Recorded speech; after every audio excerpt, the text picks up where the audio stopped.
Saudaraku yang diberkati oleh Tuhan, di dalam Mazmur 119 ayat 71 mengatakan bahwa tertindas itu baik bagiku, supaya aku belajar ketetapan ya. Alkitab mengatakan bahwa tidak selamanya tertindas itu buruk.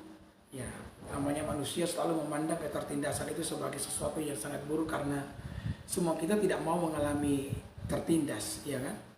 Tetapi Mazmur 19 ayat 71 menyatakan bahwa rencana Allah, kegenapan rencana Allah dapat terjadi apabila kita diizinkan masuk di dalam sebuah ketertindasan. Nah, kenapa? Karena setiap hal yang terjadi dalam hidup kita itu selalu memiliki rencana ilahi. Sehingga tidak ada yang kebetulan di dalam kehidupan setiap kita. Besar kecilnya sebuah pengalaman hidup yang membawa kepahitan itu selalu memiliki agenda ilahi, ya. Bagi Tuhan, hidup manusia itu bukan hanya sekedar permainan, ya. Bagi Tuhan, hidup kita ini adalah segala-galanya. Kalau hidup manusia bukan segala-galanya, maka Allah tentu saja tidak akan mati bagi kita di kayu salib, mencurahkan darahnya untuk menebus dosa kita. Cara Yesus membela kita dengan mati di kayu salib menunjukkan bahwa hidup manusia adalah segala-galanya bagi Allah itu sendiri, ya. Sehingga kita perlu meyakini, mengimani saudara-saudara, bahwa ketika Allah bertindak dalam kehidupan kita, Allah selalu bertindak dengan sebuah rencana. Dan saya sudah mengatakan bahwa Allah tanpa rencana, ya, sudah luar biasa. Kalau Allah bekerja secara spontan sudah dahsyat. Nah, apalagi kalau Allah bekerja dengan sebuah rencana, ya. Jadi kita meyakini satu hal di kesempatan ini, bahwa tidak ada sesuatu yang terjadi dalam kehidupan setiap kita tanpa Allah memiliki agenda di dalamnya. Nah, saya pernah mendengar sebuah perkataan yang disampaikan oleh seseorang. Perkataan ini sangat baik sekali, sangat menarik sekali. Kurang lebih perkataan itu berkata begini, bahwa Tuhanlah yang memilih apa yang kita alami, dan kitalah yang memilih bagaimana cara kita melaluinya. Jadi semua hal yang menimpa kita, semua musibah, semua kemalangan, katakanlah semua kehilangan yang terjadi dalam kehidupan saudara adalah atas pilihan Tuhan. Bukan berarti Tuhan melempari kita dengan segudang masalah, tidak. Tetapi sebelum masalah itu datang, telah melewati meja redaksi Allah lebih dulu. Jadi Allah telah memilih dan memilah mana yang boleh dan mana yang tidak. Tentu saja yang boleh datang dalam kehidupan ini adalah setiap pergumulan yang tidak melebihi kekuatan setiap kita. Karena Allah itu sangat baik, Bapak Ibu. Allah itu sangat mengasihi dan sangat mencintai setiap kita, ya. Sehingga Dia tidak akan pernah memberikan beban yang berlebihan kepada saya dan saudara. Nah, saya punya kerabat keluarga yang punya beberapa ekor sapi. Nah, sapi ini seringkali digunakan apabila dia pergi ke kebun untuk, ya, mengelola pohon kelapa. Jadi mereka punya usaha buah kelapa, saudara-saudara, sering dibikin kopra untuk dibikin minyak kelapa, ya. Dan dia sangat sayang dengan sapinya. Ketika roda, saya bilang roda, saya tidak tahu kalau daerah saudara bilang apa, ya. Ketika roda sapi itu tadi penuhi dengan kelapa dan sapi siap menariknya, pemilik sapi tersebut akan memastikan bahwa beban yang ditarik oleh sapi itu tidak akan berlebihan. Karena dia sayang, saudara-saudara, dengan hewan peliharaannya. Itu manusia loh, bisa sayang dengan hewan peliharaan. Apalagi Tuhan, Dia sangat mengasihi engkau. Dia sangat mencintai engkau. Jadi hari ini engkau yang merasa terbeban, engkau yang begitu merintih dengan pergumulan yang tiada henti-hentinya, engkau perlu menguatkan hatimu sendiri, karena engkau tidak pernah sendiri. Tuhan selalu ada di sana memperhatikan segala sesuatu, dan Dia akan memastikan bahwa beban yang kau pikul tidak akan pernah melebihi batas kekuatan saudara. Dan yakin ketika engkau dalam sebuah pergumulan, Dia sendiri yang akan buka jalan dan memberkati kehidupan saudara. Jadi Tuhanlah yang telah memilih apa yang kita akan lalui, dan kitalah yang memilih bagaimana cara kita melaluinya, ya. Karena ini sangat penting. Saya selalu berkata, bukan apa yang terjadi pada kita yang paling penting. Karena apa yang terjadi kepada kita tidak memiliki potensi untuk menghancurkan kehidupan saudara, ya. Melainkan respon yang kita berikan kepada apa yang terjadi kepada kita, itu adalah segala-galanya. Ya, selama engkau mampu memberikan respon yang terbaik, apapun dapat terjadi, engkau pasti keluar sebagai pemenang di dalam kehidupan saudara. Masalahnya seringkali ketika kita mengalami kemalangan, ketika kita mengalami sebuah musibah, ya, kita mengalami masalah, kita seringkali memberikan respon yang salah. Maka saya berdoa kepada setiap saudara yang mendengarkan saya. Ada nilai dalam sebuah krisis, maka berikan respon yang terbaik. Karena semua hal yang dapat engkau hadapi saat ini atas penentuan dan pilihan Tuhan itu sendiri. Dan kita telah mendengarkan bahwa Tuhan tidak akan pernah memilih sebuah beban yang dapat melebihi kekuatan setiap kita. Saudara, sebelum kita mengalami yang namanya mujizat, kan selalu ada yang namanya tes, ya. Seperti apa yang terjadi dengan anak bungsu, ya. Saudara, anak bungsu ini meninggalkan rumah bapaknya karena dia ingin hidup bebas. Ini perumpamaan yang disampaikan oleh Yesus, ya. Dia datang kepada papanya dan meminta warisan yang menjadi bagian. Ini tidak sopan loh. Orang tua masih buka mata sudah minta warisan, ya. Jadi saudara yang mendengarkan saya jangan begini, ya. Ya. Jangan gila warisan, saudara-saudara, nanti hidup terkutuk loh, ya. Maka ayahnya yang baik pun membagikan warisan itu kepada kedua anaknya. Kebetulan dia hanya punya 2 orang anak, anak sulung dan anak bungsu. Maka anak bungsu ini menerima bagian yang menjadi warisannya, dan Alkitab mengatakan dia pergi meninggalkan rumah bapaknya ke negeri yang jauh karena dia tidak mau lagi hidup di bawah pengawasan ayahnya. Dia ingin sebuah kebebasan. Saya mau berkata kepada saudara, kebebasan yang sejati ketika kita hidup di dalam firman. Jangan pernah berpikir bahwa firman Tuhan itu mengekang setiap kita, ya. Justru firman Tuhan itu menekan manusia daging kita. Dalam diri kita ini memiliki jutaan miliaran keinginan jahat, dan yang meredam semua itu adalah firman. Kalau rem itu diangkat dari jiwa saudara, engkau pasti akan mengalami sebuah kecelakaan, ya. Sama seperti kendaraan yang lagi turun-turun nih, mobil atau motor, tiba-tiba tali remnya putus, bukankah itu sangat berbahaya? Ya, setiap kita bisa berbuat baik, setiap kita bisa melakukan apa yang benar karena ada Roh Kudus. Setiap kita bisa menahan diri untuk melakukan apa yang jahat dan tidak mencemplungkan diri ke dalam dosa-dosa persinahan dan segala macam, karena ada Roh Tuhan yang menahan kita. Jadi ketika kita hidup dalam Tuhan, hidup dalam Tuhan itu bukan sebuah pengekangan. Hidup dalam Tuhan adalah sebuah kebebasan.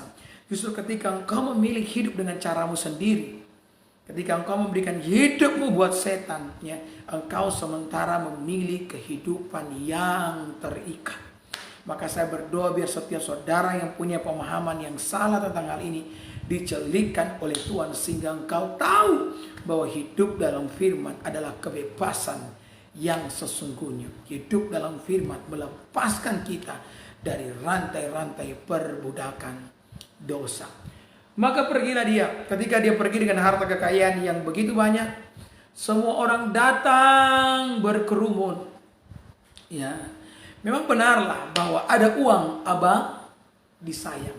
Ya, tidak ada uang abang, ya, diseliding. Ya. Saudaraku, ada gula, ada semut, ya.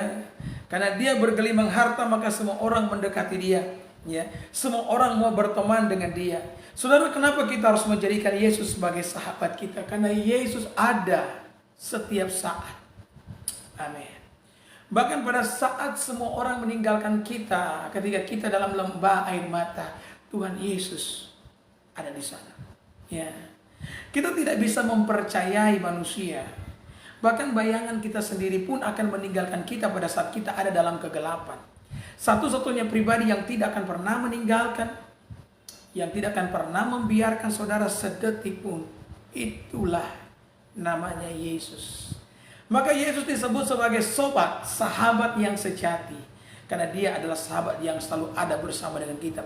Sahabat sejati bukan hanya dia yang menari bersama kita di bawah mentari, saudara, tetapi mereka, ya, yang mau menari bersama dengan kita pada saat kita sementara diguyur hujan deras, ya. Ketika ya dia punya banyak uang, semua orang datang mendekati dia, ya, bersenang-senang, minum minuman keras, ya, menghabiskan masa muda, ya kan, dengan senang-senang bermain wanita dan sebagainya. Sampai kemudian Alkitab mengatakan bahwa harta kekayaannya pun habis. Ya, saudara, sumber dari dunia ini terbatas adanya. Ya, terbatas adanya. Kalau engkau menyandarkan hidupmu kepada kekayaan, terbatas. Engkau menyandarkan hidupmu kepada apa? Kegantengan, kecantikanmu, terbatas. Ya, saya ngomong dengan seorang bapak. Ya, dikatakan kepada saya, pendeta, saya mau cerita bahwa dia punya gigi, katanya sudah copot, sehingga dia tidak bisa lagi tersenyum bebas. Karena kalau tersenyum, burung kakak tua di jendela, nenek sudah tua, gigi tinggal 2. Ya.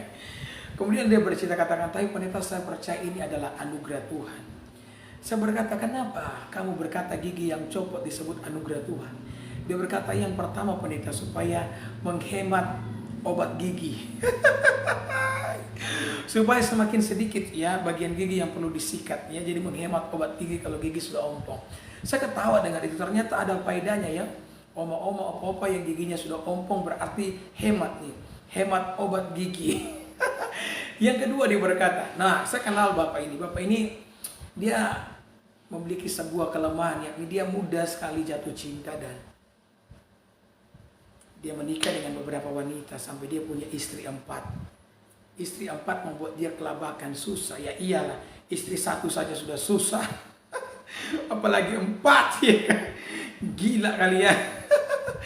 Saudara, apa yang terjadi? Jadi berkata pendeta, yang kedua saya katakan ini adalah anugerah. Karena saya sudah kehilangan jurus pamungkas saya. Saya tanya, memangnya jurus pamungkas kamu apa? Dia bilang, jurus pamungkas saya adalah senyuman. Kalau dia senyum itu bikin wanita kelepek-kelepek. Karena dia punya senyuman lebar yang manis seperti senyum Pepsodent. Tapi apa daya, senyum Pepsodent pun sirna. Ya, giginya sudah tanggal sehingga dia tidak bisa senyum lagi. Kalau dia ketawa, dia akan merapatkan bibirnya serapat-rapatnya. Ya, saudara punya berkata itu, maka kita tidak bisa menyandarkan hidup kita kepada apapun. Tidak ada satu produk dari dunia ini yang bisa menjadi sandaran hidup kita. Itu bagaikan tongkat penyangga yang tidak punya kekuatan apa-apa untuk menyangga kehidupan saya dan saudara. Ya, Yesuslah satu-satunya sumber yang tidak akan pernah habis.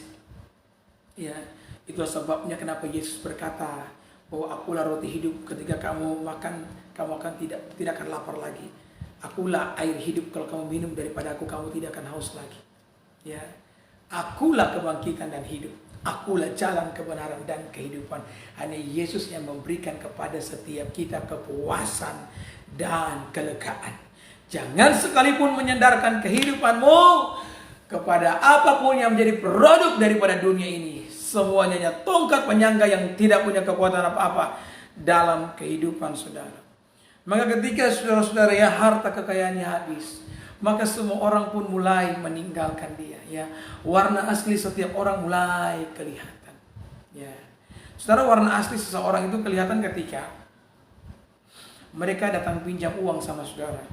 Kemudian saudara tidak kasih, lihat respon mereka. Kalau mereka marah-marah, ya, berarti mereka bukan sahabat sejati. Ya kan? Maka saya berdoa biar pendengar saya menjadi sahabat sejati nih ya. Semua kita. Haleluya. Kalau kita pinjam duit sama teman, kemudian teman tidak kasih, ya jangan kita meracu, ya jangan kita marah. Bisa jadi dia juga punya keperluan, ya, dan dia juga mengalami kesusahan, iya kan? Jangan sudah lihat gayanya yang mantap. Kadang-kadang di balik gaya yang mantap tersembunyi duka. Betul ya? Karena saya pendeta memperhatikan orang yang tidak semua yang banyak gaya itu banyak uang, saudara-saudara. Kadang-kadang yang banyak gaya justru banyak hutang. Ya, ketika banyak hutang maka hidup banyak tekanan. Karena gaya berbanding lurus dengan tekanan. Semakin banyak gaya, semakin banyak tekanan kehidupan. Ya, saudara, semua orang meninggalkan dia. Ya, karena dia sudah susah. Maka pada akhirnya dia pun mulai kelaparan. Dompet yang kosong, perut yang kosong, dan hati yang terluka adalah motivasi yang paling baik bagi kita. Dan Tuhan menggunakan ketiganya untuk membuat kita datang dan mendekat kepadanya. Maka anak bungsu ini mulai minta tolong sama mereka yang pernah bersenang-senang dengan dia. Ya, saya tahu sahabat yang sejati bukan mereka yang tertawa pada saat kelimpahan, tapi mereka yang menangis saat kita berduka. Itu sahabat yang sejati. Dia pergi ke rumah mereka semua, mengetok pintu, dan tidak ada seorang pun yang mau membukakan pintu bagi dia, karena mereka bisa mendengar bahwa itu suaranya. Maka sudah hatinya terluka, matanya mulai dicelikan, dan dia mulai bisa mengerti dunia. Ya, maka tiba-tiba kenangan terhadap bapaknya yang baik bangkit serentak di dalam ingatannya. Dia tahu bahwa dia sudah menyia-nyiakan kasih bapaknya yang tulus. Kadang-kadang dalam hidup ini kita akan belajar menghargai sesuatu ketika hal itu diambil daripada kita. Betul? Betul nggak, saudara? Kadang-kadang kita nih menghargai sesuatu ketika sesuatu itu diambil daripada kita. Kalau itu masih ada, kita kadang-kadang kurang memberikan penghargaan. Berapa banyak anak-anak yang menangis di peti jenazah orang tuanya ketika orang tuanya meninggal, sementara ketika orang tuanya masih hidup, ya, kelakuan mereka tuh minta ampun, ya. Maka saya mau beritahu kepada saudara, jangan pernah menganggap gampang atau memandang sebelah mata semua kemurahan yang telah engkau terima di hari ini, semua kasih yang telah engkau rasakan dari orang-orang yang ada di sekitar saudara. Karena itu bukan sebuah kebetulan, engkau ini bukan raja yang perlu disenangkan oleh semua orang. Ketika engkau mengalami kebaikan daripada semua orang yang ada di sekitar saudara, maka belajarlah menghargai itu sebelum engkau kehilangannya dan engkau menyesalinya. Ya. Dia pun menyesal. Ya, tapi apa daya, penyesalan selalu datang di belakang. Kalau di depan namanya pendaftaran. Ya kan? Mau pulang terlanjur malu. Kenapa? Karena dia sudah tidak punya uang. Mau pulang mau bilang apa sama bapak? Sekarang dompetnya kosong, perutnya kosong, dan hatinya terluka. Ya, dia bagaikan, ya, seekor anak anjing, ya, yang tidak punya Tuhan, yang diguyur hujan deras dan tidak punya tempat perteduhan, saudara. Maka pada akhirnya dia pun berusaha mencari pekerjaan dengan skill yang dia miliki, ya. Dia tidak punya skill apa-apa, saudara. Karena dia hanyalah seorang anak pemalas, anak bungsu yang begitu manja, ya. Maka apa yang terjadi? Dia pergi ke sebuah peternakan dan dia bertanya di sana, apakah ada lowongan pekerjaan? Dan ternyata ada. Pekerjaannya apa? Memberi makan ternak, memberi makan babi. Saudara, dia pun pada waktu itu pergi, ya kan, memberi makan babi-babi yang ada. Dia mungkin tidak mengharapkan gaji, paling tidak dia bisa makan di hari itu. Dia mungkin ngomong sama pemilik peternakan, boleh tidak saya makan, kemudian saya bekerja. Dan mungkin pemilik peternakan itu berkata, kamu tidak bisa makan sebelum kamu bekerja, ya. Maka pada akhirnya dengan tangan yang gemetar karena sudah kelaparan nih, dia membawa palungan yang berisi penuh dengan makanan ternak. Kemudian dia mulai membungkuk dan memberi makan babi tersebut. Dan ketika dia melihat babi-babi itu makan dengan lahapnya, dia bisa merasakan bahwa pada hari itu bahwa nasibnya lebih buruk daripada seekor babi. Saudara, ketika kita meninggalkan Tuhan, biasanya kita akan berakhir seperti ini. Karena dunia itu kejam, saudara-saudara.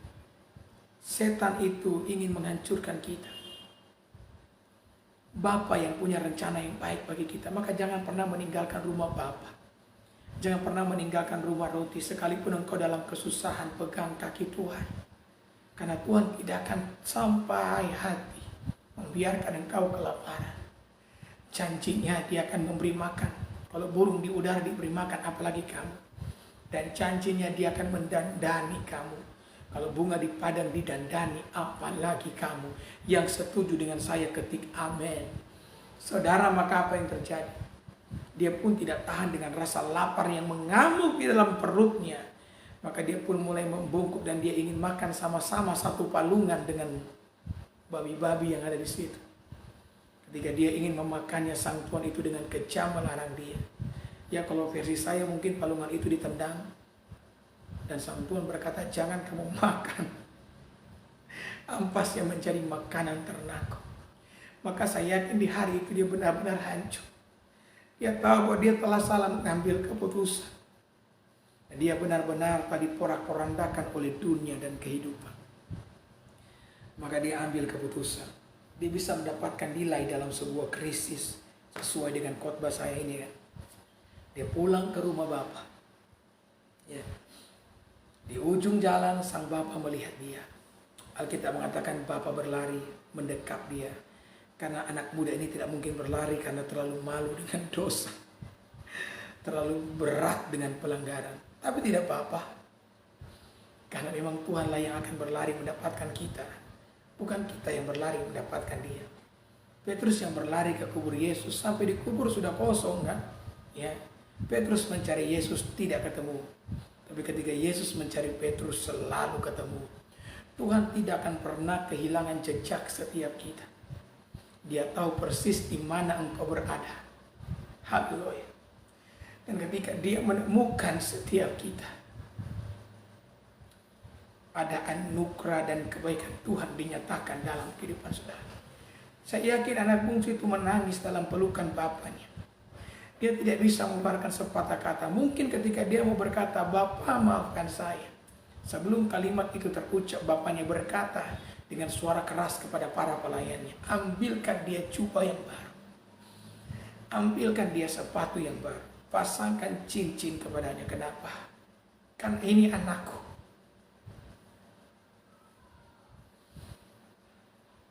Saudara, setiap kita tidak akan pernah kehilangan nilai di hadapan Tuhan.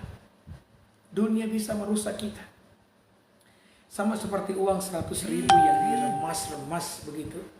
Ya, dikucek-kucek. Walaupun tampilannya benar-benar telah rusak, tetapi nilainya tetap 100.000. Sama juga walaupun kita mungkin tadi porak-porandakan oleh dunia. Kita sama seperti mungkin Yunus yang keluar dari mulut ikan. Ya, kita benar-benar lemas.